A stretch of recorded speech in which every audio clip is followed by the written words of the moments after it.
Magandang araw po mga kapatid ko kay Kristo. Ganon din po dyan sa Kamkaringal Female Dormitory sa pamumuno po ng ating warden na si Madam Maria Lourdes Passion at ganon din sa kanyang assistant na si Madam Erlinda Turaray at sa buong staff po ng QCFED. Welcome po sa ating virtual preaching na entitled Ibinabagsak ng Diyos ang Mayabang. Ayan. Maliwanag po sa ating pag-aaralan. Pag mayabang ka, ibabagsak ka ng Diyos. Kaya wag tayong maging mayabang. Maging mapagkumbaba tayo. Alam niyo, tatlong klase ng kasalanan. Lust of the flesh, lust of the eyes, at yung pangatlo nga, ito nga, pride of life. Alam niyo naman po ang epekto ng mayayabang, no? Yan yung mga believe sa sarili nila. Ayaw ng Diyos yun. Okay? Everything that we have comes from God. At ang skriptura po ay hango sa Daniel chapter 4. At ito po ay tungkol sa pangalawang panaginip ng Haring Nebuchadnezzar. Yung unang panaginip po niya na sinabi at ininterpret ni Daniel ay yung tungkol doon sa big statue. Okay? Ngayon naman, itong sa pangalawang panaginip ay tungkol naman po ito sa mayabong na puno. Yan. Sabi sa verse 20, ang lumaking punong kahoy na nakita ninyo sa panaginip, tumaas hanggang langit at kitang-kita ng buong daigdig. May makapal na dahon at maraming bungang makakain ng lahat, sinisilungan ng mga hayop at pinamumugaran ng mga ibon ay kayo po. So, doon sa panaginip ng hari, na isang malaking napakataas na punong kahoy na abot nga hanggang langit, sabi nga, at kitang-kita ng buong daigdig. Bukod sa napakataas ay napakadaming dahon at bunga kung saan ay pinamumugaran ng mga ibon at doon nakatira din ang mga nakikisilong ang mga hayop.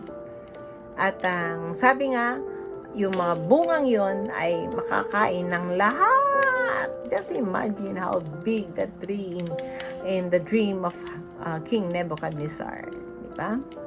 At ang sabi, yung punong yaon ay si Haring Nebuchadnezzar. Okay. Alam po natin na nasakop ng Babylonia ang Israel at marami pang iba. Kaya, naging superpower ang Babylonia sa pamumuno po ng Haring Nebuchadnezzar. In terms of military and economy, talagang number one sila. Okay? So, siya yung punong mayabong. No? Hindi mayabang. Yung mayabong sa Tagalog. Okay. At ang sabi, dito naman sa verse 23, ang bantay na inyong nakita ay isang anghel mula sa langit. Sinabi niyang ibubuwal ang punong kahoy at sisirain, ngunit iiwan ang tuod nito at lalagyan ng tanikalang, bakal at tanso. Sinabi pa niyang ito'y pababayang mabasa ng hamog at makakasama siya ng mga hayop sa parang at paparusahan sa loob ng 7 taon. Okay. So, yun daw punong malaki na yon na simbolo nga ay si Haring Nebuchadnezzar. Ano ang sabi? Ibubuwal yung puno na yun. Babagsak. Lahat masisira, yung mga halaman, yung mga dahon, yung mga bunga, maliban lamang dun sa tuod o ugat, no? Na may mga ugat at lalagyan ng tanikalang, bakal at tanso. At hindi lang yun. Pababayaan daw mabasa ng hamog, no? Kung yung punong yun ay si Haring Nebuchadnezzar, pababayaan siyang mabasa ng hamog at makakasama siya ng mga hayop sa parang at paparusahan sa loob ng 7 taon. So, yun yung panaginip, no? At ito po ang kahulugan, mahal na hari. Yun ang hatol sa inyo ng kataas-taasang Diyos. Itataboy kayo sa parang at doon kayo maninirahang kasama ng mga hayop. Kakain kayo ng damo tulad ng baka, sa kaparangan kayo maninirahan at 7 taong paparusahan hanggang sa kilalanin ninyo ang kaharian ng tao'y nasa ilalim ng kapangyarihan ng kataas-taasang Diyos at may bibigay niya ang kaharian ito sa sinumang kanyang naisin. Okay. Ganito naman ang kahulugan ng tuod na naiwan sa lupa. Maghahari kayong muli sa sandaling kilalanin ninyo na lahat ng tao ay nasa ilalim ng kapangyarihan ng Diyos. Kaya mahal na hari, dinggin po ninyo itong ipapayo ko. Tigilan na ninyo ang inyong kasamaan at magpakabuti na kayo. Huwag po kayong maging malupit sa mahihirap na mamamayan upang manatiling payapa ang inyong buhay. So, mabubuwal ang puno, yun ay si Haring Nebuchadnezzar. Babagsak siya. Okay? At ang mangyayari daw sa kanya, yung isip niya, magiging isip ng hayop. Kasi titira siya kasama ng mga hayop. Imagine nyo, yung hari ng Babylonia, bigla, mapupunta sa parang, makikisama doon sa mga hayop, doon siya titira sa loob ng 7 taon. At ang isip niya ay hindi na isip ng tao, kundi isip na ng hayop. Just imagine, napakagaling, no? Napakarunong, mighty, and then suddenly, magkakaroon siya ng isip ng hayop. Doon siya makikitira sa mga hayop, no? Ang ugali niya magiging hayop din. Ang buhay niya parang hayop din, no? Kasi ang isip niya, isip, hayop. Just imagine, no? Yung galing mo, yung dunong mo, as normal na pag-iisip ng tao ay biglang gagawin ng Diyos na isip ng hayop. Paano ka pa magiging hari niya? Paano ka mamumuno? To God, nothing is impossible, no? Pag sinabi ng Diyos, mangyayari yun. Okay? Kaya nga, sabi nga ni Daniel, ang sabi niya, ang payo niya sa mahal na hari ay, kung maaaring magsisi, no? Tigilan na niya ang kanyang kasamaan. Okay? Upang manatiling payapa ang inyong buhay. Upang huwag mangyari yun. No? So, sa verse 28, lahat ng ito'y naganap sa buhay ni Haring Nebuchadnezzar. Lumipas ang 12 buwan mula nang ipaliwanag ni Daniel ang panaginip. Minsan, namamasyal ang hari sa hardin sa bubong ng kanyang palasyo sa Babylonia. Sinabi niya, talagang dakila na ang Babylonia. Ako ang nagtatag nito upang maging pangunahing lungsod at maging sagisag ng aking karangalan at kapangyarihan. Biro niyo yung kayabangan ni Haring Nebuchadnezzar. Hindi siya nagsisi ng kasalanan kahit na winarningan siya ni Daniel. No? Lumipas daw yung 12 buwan. So, 1 taon, hindi nagsisi. At hindi lang yun. Yabang pa niya, di ba? Namamasyal siya doon sa hardin, sa bubong ng kanyang palasyo. At sabi niya, talagang dakila ng Babylonia, no? Ako ang nagtatag nito. So imagine, no, yung pride niya, lahat kaya naging matatag ang Babylonia ay dahil sa kanya, dahil sa akin, no? Ako ang nagtatag nito upang maging pangunahing lungsod at maging sagisag ng aking karangalan at kapangyarihan. Wala ang Diyos. Just imagine, everything is dahil sa Kanya. Okay? Dahil sa Kanya. Kung anong meron siya, lahat nagawa niya dahil sa Kanya. Wala ang Diyos. Okay? 31. Hindi pa siya natatapos sa pagsasalita ng isang tinig mula sa langit na nagsabing, ito ang tinig ng Diyos to, ha? Tinig mula sa langit, ha? Haring Nebukadnezar, pakinggan mo ito. Aalisin na sa iyo ang kaharian. Ipagtatabuyan ka sa parang at doon maninirahan kasama ng mga hayop. Kakain ka ng damo tulad ng baka. 7 taong kang mananatili sa gayong kalagayan hanggang sa kilalanin mong nasa ilalim ng kapangyarihan ng kataas-taasang Diyos ang kaharian ng mga tao at maaari niyang ibigay ito kanino man niyang naisin. Nangyari agad kay Nebukadnezar ang sinabi ng tinig. Itinaboy siya sa parang at kumain ng damo tulad ng baka. Nabasa siya ng hamog, humabang buhok niya na parang balahibo ng agila at ang kuko ay naging tila kuko ng ibon. So, nangyari dahil hindi siya nagsisi. Ito ay parusa ng Diyos sa kanya, no? Just imagine, kumain siya ng damo tulad ng baka, no? Yung isip niya naging isip hayop, diba? At ang sabi nga, ito ay parusa sa kanya for 7 years hanggang sa kilalanin niyang nasa ilalim ng kapangyarihan ng Diyos ang kaharian ng mga tao. Kaya tandaan po natin, all kingdoms at saka yung mga rulers, lahat po under our God. Our God is sovereign, almighty, omnipotent. He's in control of everything. Nakita nyo?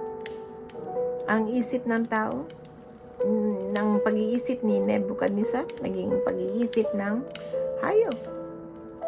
Dahil yan ang parusa ng Diyos sa kanya. God can do everything. Nothing is impossible to Him. Diba? Kaya tayong parusahan ng Diyos. Pag tayo ay nagiging mayabang, pababagsakin niya tayo. Tingnan ninyo. Kaya wag po natin pagmalaki ang anumang meron tayo, ang dunong na meron tayo dahil anytime pwedeng may mangyari. Tingnan nyo kay Nebukadnezar. Tayo, matalino ka, sige, marunong ka, baka mamaya bigla kang mag-collapse dyan. Kung ano mangyari sa iyo, wala na. Naging paralyzed ka na. At kung mayaman ka ngayon, nasa iyo ang dami-daming pera, anytime pwedeng mawala yan. Pwede bumagsak ang business mo, ang lahat, no? Even kung nasa pwesto ka ngayon, nasa posisyon ka, pwede kang bumaba dyan. Kayang-kaya kang pabagsakin ng Diyos. Kaya tandaan po natin, ang lahat ng meron tayo, ang lahat ng meron tayo, wealth, power, fame, everything, we owe it unto God. Our abilities sa Diyos, lahat ng galing. Ang lahat ng meron tayo ay sa Diyos. Kaya wag tayong magmalaki. Anytime pwedeng bawiin niya ng Diyos. Tulad dito, nangyari kay Haring Nebukadnezar. Okay. So, sa verse 34, pagkatapos ng takdang panahon, akong si Nebukadnezar ay tumingala sa langit at nanumbalik ang dati kong pag-iisip. Dahil dito, pinuri ko't pinasalamatan ang kataas-taasang Diyos, ang nabubuhay magpakailanman. Ang kapangyarihan niya'y walang hanggan. Ang paghahari niya'y magpakailanman. Lahat ng nananahan sa lupa ay walang halaga. Ginagawa niya sa kubo ng langit at anumang naisin niya. Walang maaring mag-utos sa kanya ni makakatutos sa kanyang ginagawa. Nang manauli ang aking pag-iisip, nanumbalik din ang aking karangalan at kapangyarihan.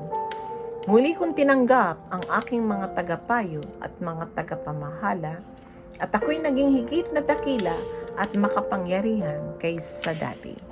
Kaya akong si Nebuchadnezzar ay nagpupuri ngayon at nagpapasalamat sa Hari ng Kalangitan, sapagkat lahat ng gawa at tuntunin niya ay matuwid at makatarungan.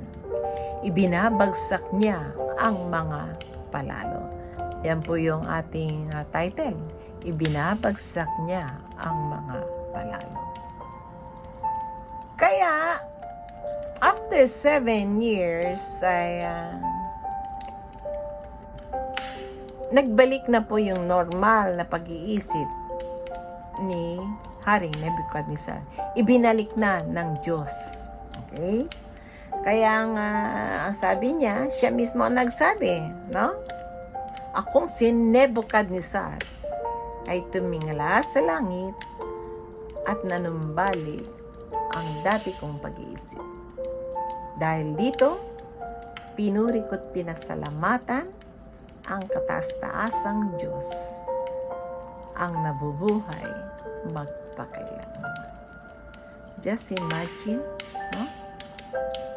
Si Haring Nebuchadnezzar na isang pagano, marami ang Diyos, hindi yan naniniwala sa Diyos natin, pero siya mismo sinabi niya, pinuri niya at pinasasalamatan ang kataas-taasang Diyos. At ang sabi niya, ang nabubuhay magpakailanman. Ang ating Diyos ay buhay. Ang Diyos na pinaglilingkuran natin ay nabubuhay magpakailanman. At ang kapangyarihan niya ay walang hanggan. Ang paghahari niya ay magpakailanman. Just imagine. No? Hindi lang yun. Naging mas maganda pa, mas ang nangyari, no? Ang sabi nga ni Haring Nebuchadnezzar, ako'y naging higit na dakila at makampangyarihan kaysa dati. Mas higit pa kaysa nung bago siya nagkaisip hayop. Ni-restore back siya ng Diyos sa mas magandang level. Kaya tayo mga kapatid, kung tayo dati ay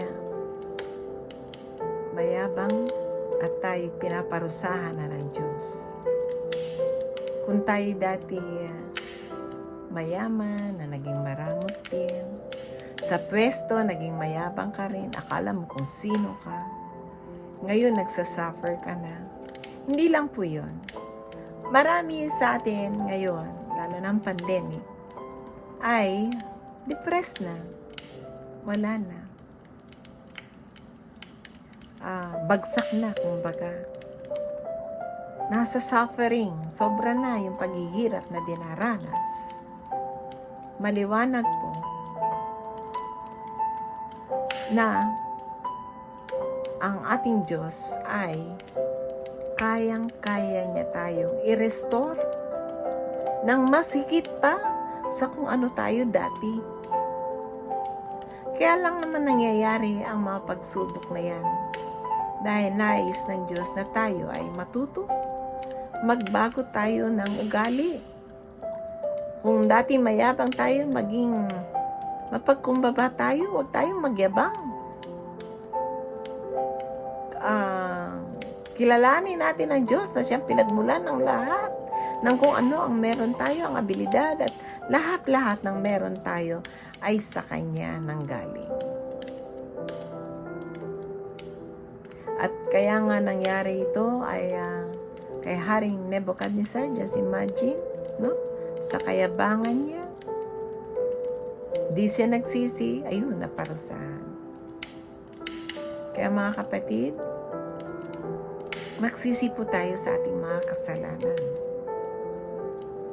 Dahil ang ating Diyos, buhay siya. Buhay siya magpakailanman. At pag tayo nagsisisi, i-restore niya tayo. Iaahon niya tayo sa anumang mga pagsubok na mayroon tayo. Magiging matagumpay tayo. Much better than we are before the suffering. Dahil ang lahat may dahilan. Nais ng Diyos na mabago ang ating ugali, ang ating pamumuhay.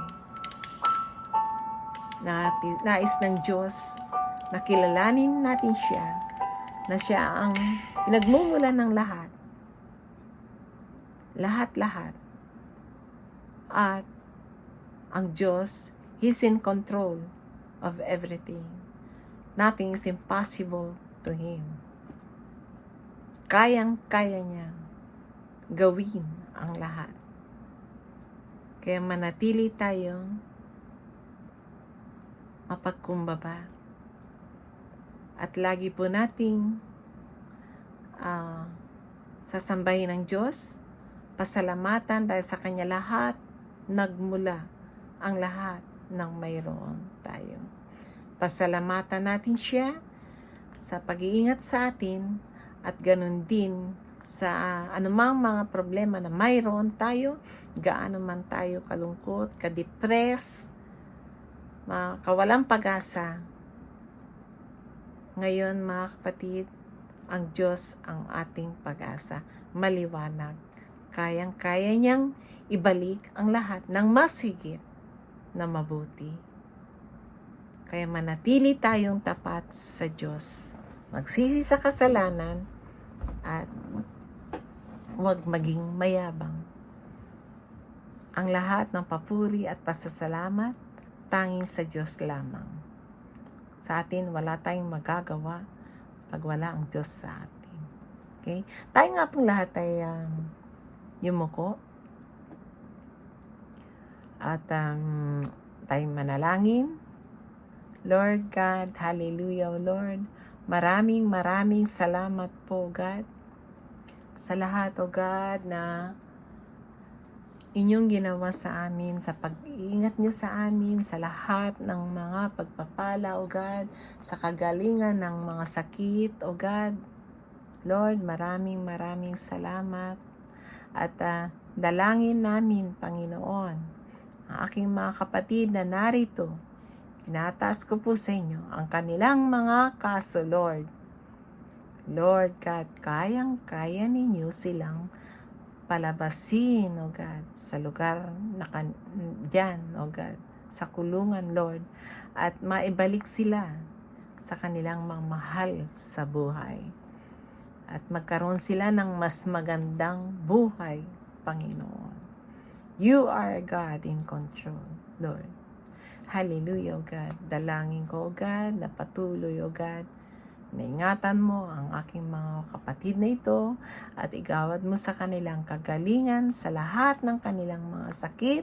Ikaw ang magbigay, O God, ng kalakasan, ng pag-asa, O God, sa kanila. Dahil tunay na ikaw ay Diyos na buhay, nabubuhay magpakailanman. Ikaw ang Diyos in control of everything, the all-powerful God. To you, nothing is impossible. We claim, O God, the victory, O God, sa trials and problems na meron ang bawat isa, O God. All praises and glory and thanks, O God, we offer unto you. Thank you, Lord. All this we pray in Jesus' name. Dasalin po natin ang Ama namin. Ama namin, sumasalangit ka, sambahin ang ngalan mo, mapasa amin ang kaharian mo, sundin ang loob mo dito sa lupa para nang sa langit. Bigyan niyo po kami ngayon ng aming kakanin sa araw-araw. Patawarin mo kami sa aming mga sala, paris na ang pagpapatawad namin sa nagkakasala sa amin. At huwag mo kami paintulot sa tukso at iadyan mo kami sa dilang masama. Amen. Amen. God bless you in the name of the Father, the Son, and the Holy Spirit. Amen. Amen. May God's face shine upon you keep you, and bless you. All this we pray in Jesus' name. God bless everyone. Thank you.